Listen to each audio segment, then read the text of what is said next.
KCSN Live Royals post-game show here on Kansas City Sports Network. I'm Joel Penfield. Thank y'all so much for tuning in. Appreciate those of you hanging out. Happy Easter to those who celebrate, taking time to watch this live. Appreciate anyone on the audio side as well, maybe watching this later, Monday morning commute, what have you. Another tough one. We've done 4 of these so far this season. The Royals have lost 3 of them. So it makes it not as fun to hop on here and do, but hey, them's the breaks, long season, see what happens. Royals lose today to the Milwaukee Brewers 8-5, drop the series doubleheader on Saturday. The game got banged on Friday. So 3 games in 2 days. They did some stuff today that you feel like they gave themselves a chance. They didn't give themselves enough chances. And with a team like Milwaukee, like we saw this weekend, if you give them an inch, they're going to take a mile. And they did enough little things right. They got a ton of hits with runners in scoring position, a ton of hits with 2 outs, timely extra base hits, timely walks, early in the inning walks. And it was just the difference in the game. They put it all together, and the Brewers are a really good team.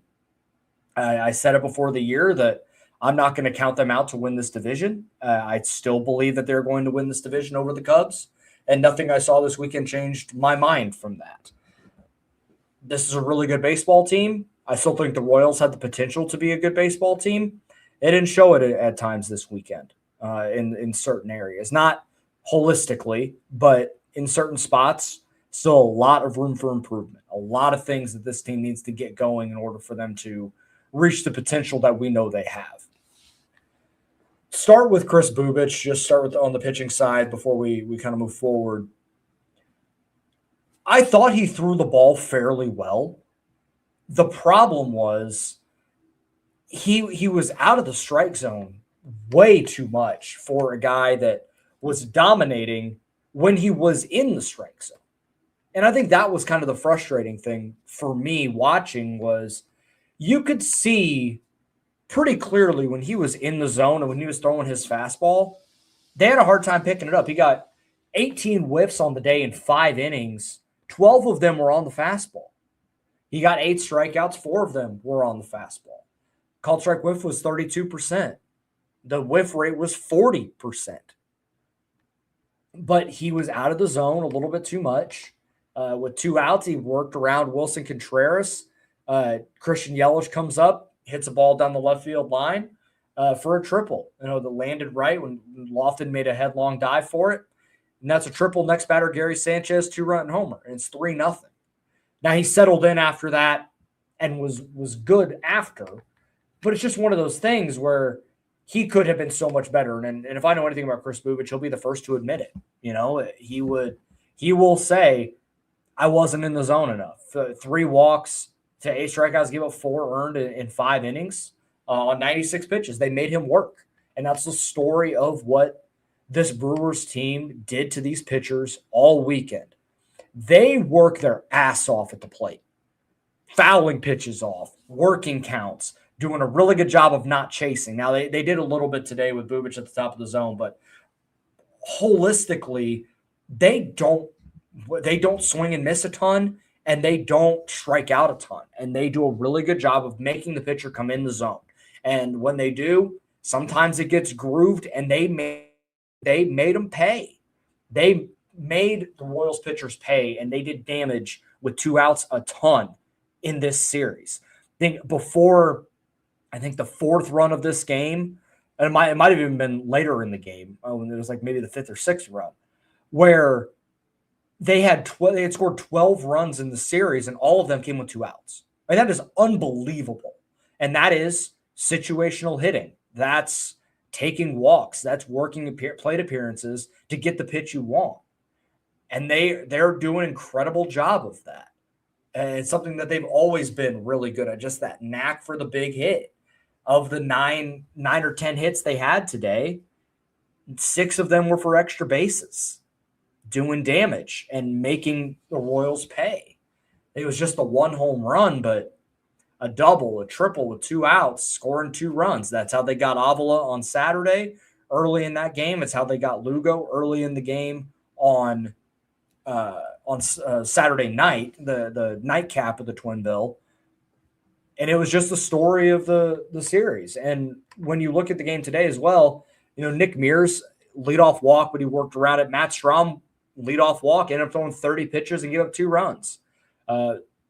Steven Cruz walked the leadoff batter, got around it. Lucas Ursig walked the leadoff batter, got around it. Or then he ended up giving up 2 runs. It's just one of those things where this is a team that was going to make you pay. And they did. And it sucks. But this is a learning experience for this team. Stay in the zone as much as they can. They talk about raiding the zone for the last 4 years. Do it. They walked 8 guys today. That's too many. They walked, I think it was 9 or 10, possibly even more than that, on the Wednesday weird rain game against the Twins. Ton of walks. It's not sustainable. Now, the bullpen did a really good job on Saturday, but you got to be able to continue to stack those days. There's no days off. There's no, let's just punt this. Like there's none of that, especially when you're a team with high expectation like the Royals should be. And this was a bit of I hope that this is a wake-up call for where this team is potentially heading. Only give up 8 hard hits, but it don't matter. The results do. The Royals had 16 hard hits today. But, who knows? Offensively, I mean, there was some stuff today that was, that was fine. Michael with the 2-run homer seems like he's really getting going. 910 OPS. People will hate to hear this and expected batting average today of 315, but a hard hit rate of 30%. Expected batting average for the Brewers was 232 and a hard hit rate of 59%. There's the difference. Vinny got 2 hits, one off of Zerpa late in the game to score 2 and continue to chip away. Marte got a hit to start an inning. Isaac Collins came through in a pinch hit spot for Nick Lofton, but it's just not enough because not everyone's hitting together. The bottom of the order is doing all the work, or the top of the order is doing it, but it's not 1 through 9. One thing that the Brewers did all weekend was 1 through 9 where it was a pain in the ass. There isn't enough of that right now on this team, 1 through 9. And this is where I said it the other day, and again, when I say this, I really don't have overall concern long-term. The expected numbers are still in a place where I think in the peripheral numbers that he's going to get going. Bobby has to get going. He has to. He got a hit late in this game, but he's searching at the plate. He's chasing more than he should. He's trying to force the issue. And on top of that, he's not on time to hit anything pull side. I can't think of a single ball he's hit. Maybe the only time I've really seen him barrel a ball and hit it to the left side was the line out on Monday against the Twins, where he hit it right at the shortstop and Michael got doubled off. Everything is to the right side. It's flared. I'm cool with playing the big part of the field up the middle the other way, but at a certain point, you got to do some damage pull side too. That's how you maximize power. That's how you maximize some of these batted balls. And we're just not seeing it right now. He doesn't look like he's on time to a fastball, hardly at all. He struck out, bases loaded, and nobody out in the 3-run inning in the 7th. And it would have been nice to have an ABS challenge, but it should never have gotten to that point. He missed a fastball down the middle earlier in the plate appearance too.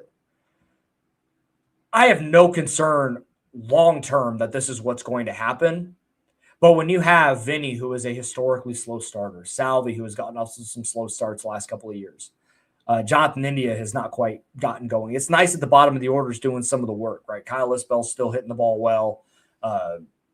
Isaac Collins is starting to get going a little bit. Jack is getting going. Tough day today, but overall, what we've seen this year is that it's starting to figure it out. Carter had a decent game in the nightcap.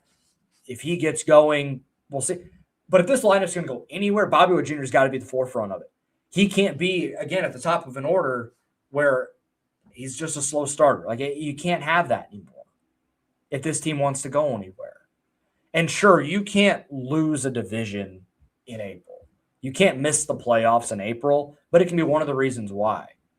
And this team has done, to their credit, it's kind of damning with faint praise, but they've done a good job of not string together massive losing streaks. They also don't string together massive win streaks either. Like, they have been a 500-ish ball club for the last year. That was what they were last year. Now they were able to string together more win streaks in 24, which is a big reason why they were able to make the playoffs. Last year, there was no major losing streak one way, no major win streak the other way. It was just win a couple, lose one, lose a couple, win one, and just kind of stay. And that's what we've seen so far this year. They've lost 2, and then they won 2, and now they've lost 2, and they're 4-5.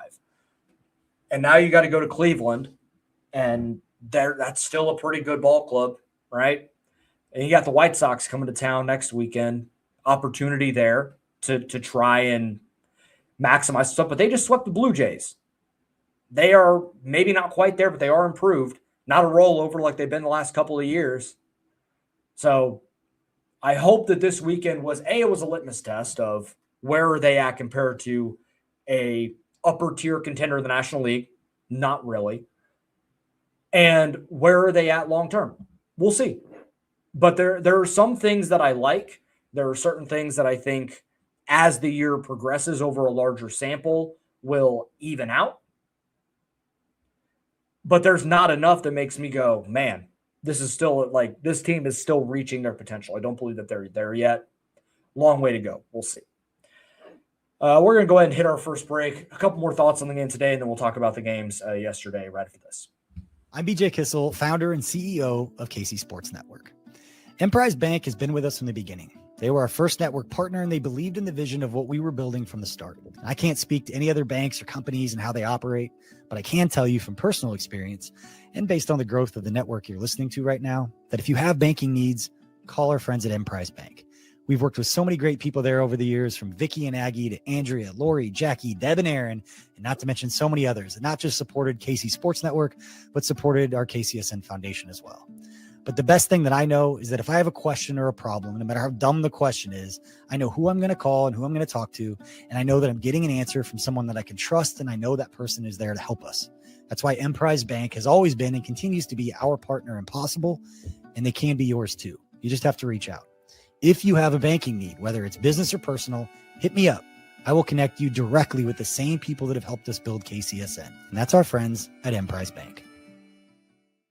David Starnes Allstate Insurance is a proud partner of KC Sports Network, serving the Kansas City area and all throughout the Midwest. If you are looking for new coverage or something that better suits your home, auto, health, or any of your other insurance needs, give Dave and his team a call. Elevate your coverage and be worry-free with David Starnes Allstate Insurance. Sure to like and subscribe, everyone here watching on YouTube, whether you are live or watching this after. I do appreciate everyone hanging out here on Easter Sunday. Couple more thoughts from the game that came to me before I needed to hit the break. Some of the base running stuff today, I do want to get into that. It was in the second inning, I believe it was, third inning potentially, where Vinny gets a hit over the head of Bryce Terang. Bobby's on second base, and he hesitates a little bit just to make sure it gets through. Vance sends him, and he gets thrown out at home. And it took a good throw. The ball was into shallow right, so it would have taken a good throw from Luis Matos. Got him, and the runner was out. That was a situation where, as I viewed it, because my initial thought was, man, did Bobby get a bad read? Because we know how fast he is, right? And we've seen him make some of these plays where, he probably should have been thrown out and he wasn't, just because he's that quick. But when it was hit, when they showed the behind home plate view, he's watching it to get through because it just got over Terang's glove. Didn't want to commit because Terang's a great fielder. If he made that play, he's doubled off and the inning is over. He gets around. He gets a secondary, watches, and that little hesitation was what did it. But also, Bobby is one of the most textbook base runners I've ever watched. The way he cuts the bag, almost every time is so pristine and so perfect. That's why he is such a great base runner, in addition to the speed. But in that instance, he took a really wide turn around third, heading home. Vinny Rottino from the Brewers broadcast mentioned that. I saw the Brewers side of it, where they said it was a really wide turn, not as efficient, so it slowed him down just enough to where the throw was there. If it was a little more efficient, he maybe gets it, or it's a bang play that ends up in a challenge situation if he is called out. But that is where I know Vance Wilson is aggressive with sending guys home and trying to force the issue. I understand. Not always the best decision in my eyes. And that was one that I think with one out, I would have just left it alone and gone runners on the corners for Salvador Perez. And I know sometimes Salvi can ground into a double play, and that's a whole other situation. And, that candidate is certainly there. But Salvi also hits the ball in the air a ton too. And first and third, one out, that's a situation where I would have personally decided to, I would have just let it go. I would have held him and just keep the line moving, right? Because they did that, and we're a little more station to station in that seventh inning, crooked number, and you're good, right? You're in a much better situation. In that case, not the move. So yeah, and I also want to make sure that I have this correct. There was one out. I for some reason when I started talking, I didn't think that that was it. But yeah, there was one out. It was right after the Michael home run is when that happened. And then later in the game, 8th inning, Jonathan India takes a walk with 2 outs, and Isaac Collins coming up. They pinch run Tyler Tolbert for India at first base with 2 outs, try and put a little bit of pressure on and see if they can force something. Because at that point, it's still 6-5. And with the 9-hole hitter coming up, chance to move it to the top, runner in scoring position, puts a little bit of pressure on. And Tyler Tolbert got picked off. And not even picked off like he's diving back and the guy got him on a swipe tag. He was just caught flat-footed by Angel Serpa.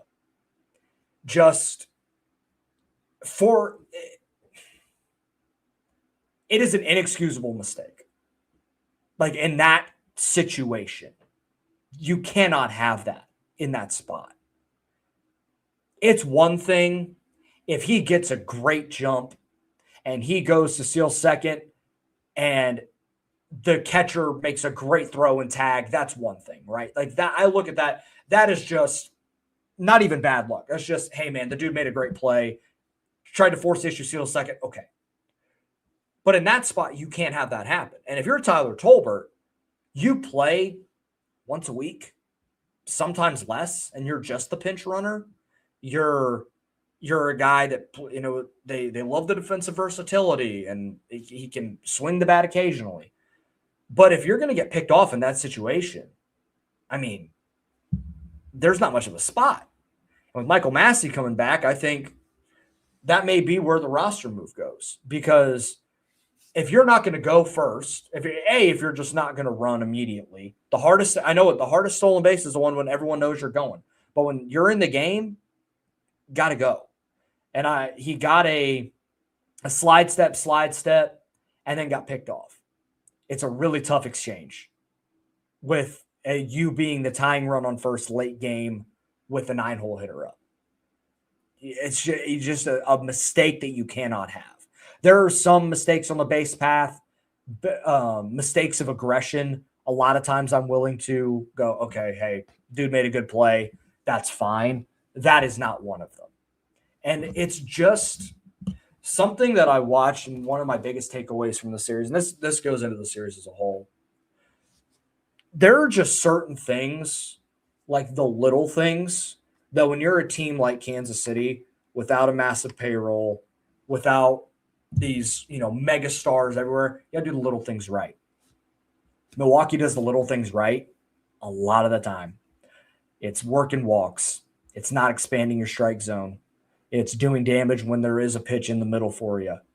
It's taking that extra base, being aggressive, stealing bases, but in addition to not making base running mistakes, not walking the leadoff guy.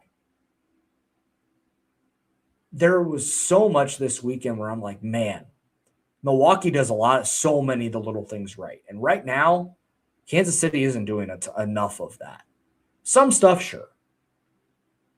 But if they want to be in a position where they can go and win these games, they have to continually do the little things right until the offense, because the offense is up and down, to put it lightly. Your starting staff is good. Bullpen has some question marks right now. I didn't think Milwaukee's bullpen bathed themselves in glory in spots in this series. But they found ways around it because they did enough little things right offensively to keep themselves in the game. This team still has a ways to go. I think there's still a really good baseball team in there. I see the vision with some of the offensive stuff, but they're not putting it together. It's just not all together right now. Now, I'm not trying to throw lipstick on a pig. It's not that. But I see an effort to be more patient. But with that has come watching fastballs for strike three. Not awesome, right?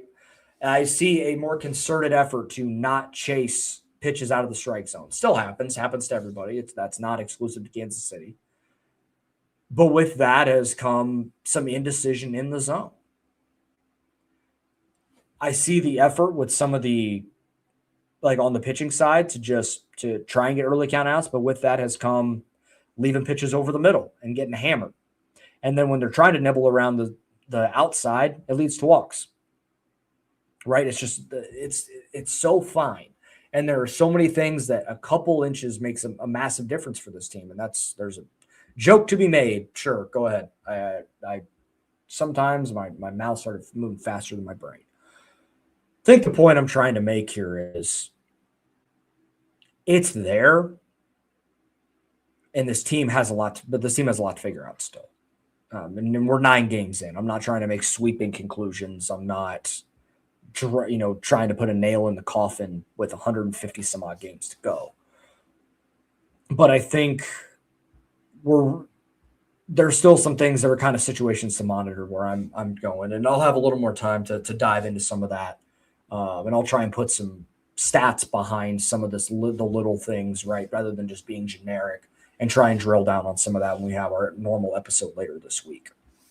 Some other things from the weekend. Luinder Avila got his first big league start, and it was tough. But again, that's a really tough lineup to face as a team where they're not going to chase and they're not going to swing and miss like some of the dudes in the International League, right? And they kind of hit them hard early. But you could, I think it's big league stuff. I think that's what I took away the most, is that fastball, it's 96, right? It's 95, 96. You hit some 97s. But I don't know if, as I've talked about before, if it is starter stuff in the big leagues. Now, it's one outing. They're going to give him more. They're not going to punt on him as a starter just off of this one game. But to me, it was a little bit of confirmation to my opinion that is, he's a reliever in the big leagues, and that's not a bad thing. I think he's a high leverage type reliever with the way his stuff plays. You can see the way the fastball just explodes out of his hand. He's got just an absolute hammer of a curveball near the drop. It's got 46 inches of vertical drop. I mean, that's insane. I mean, and he spins at nearly 3,000 RPMs. It's nutty stuff, but I just think it plays up more in 1 to 2 inning spurts rather than trying to go 4, 5, 6 innings. Not out on the, and he's probably going to end up going back down to Omaha, at some point perhaps.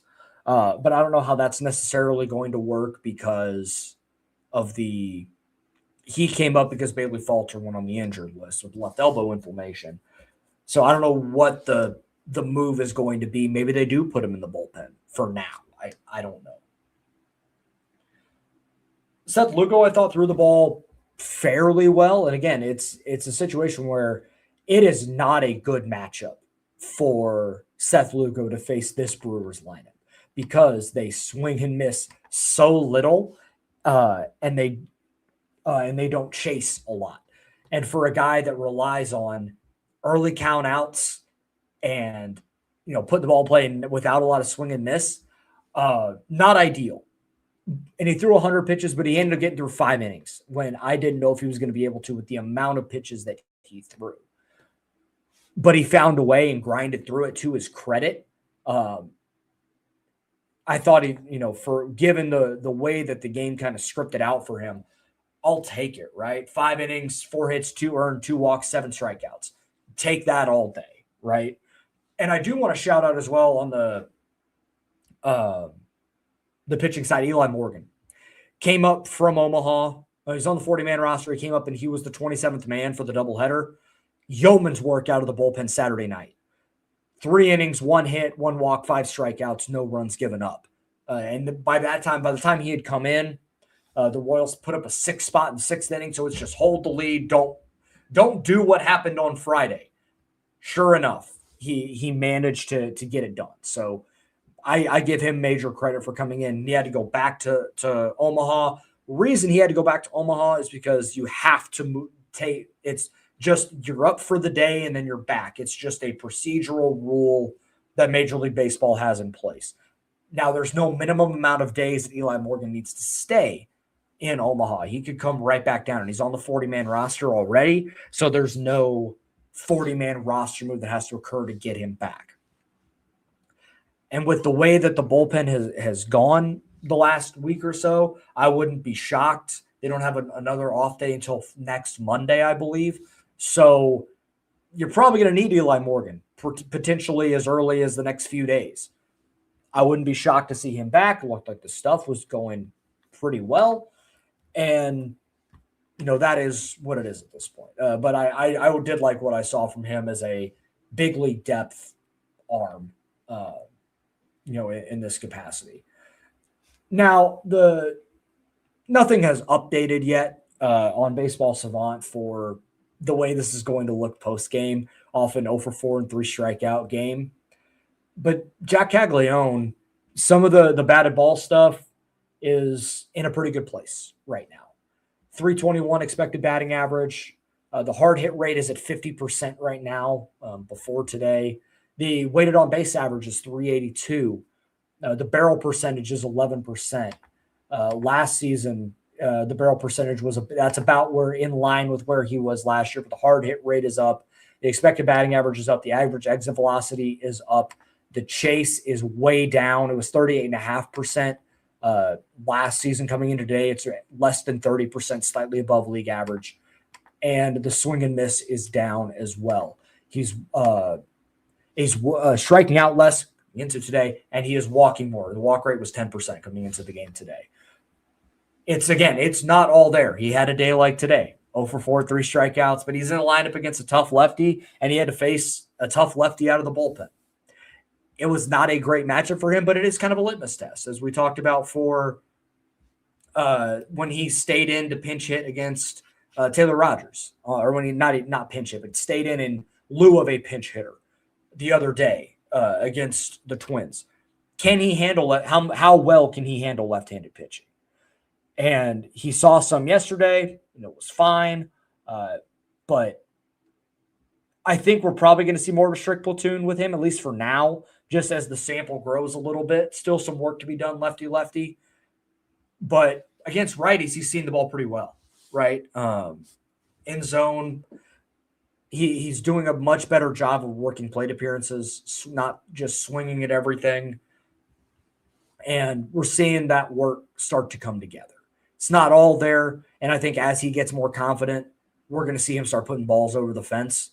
But right now, it's still coming, but I would expect that is going to be the direction we start heading here pretty soon with Jack.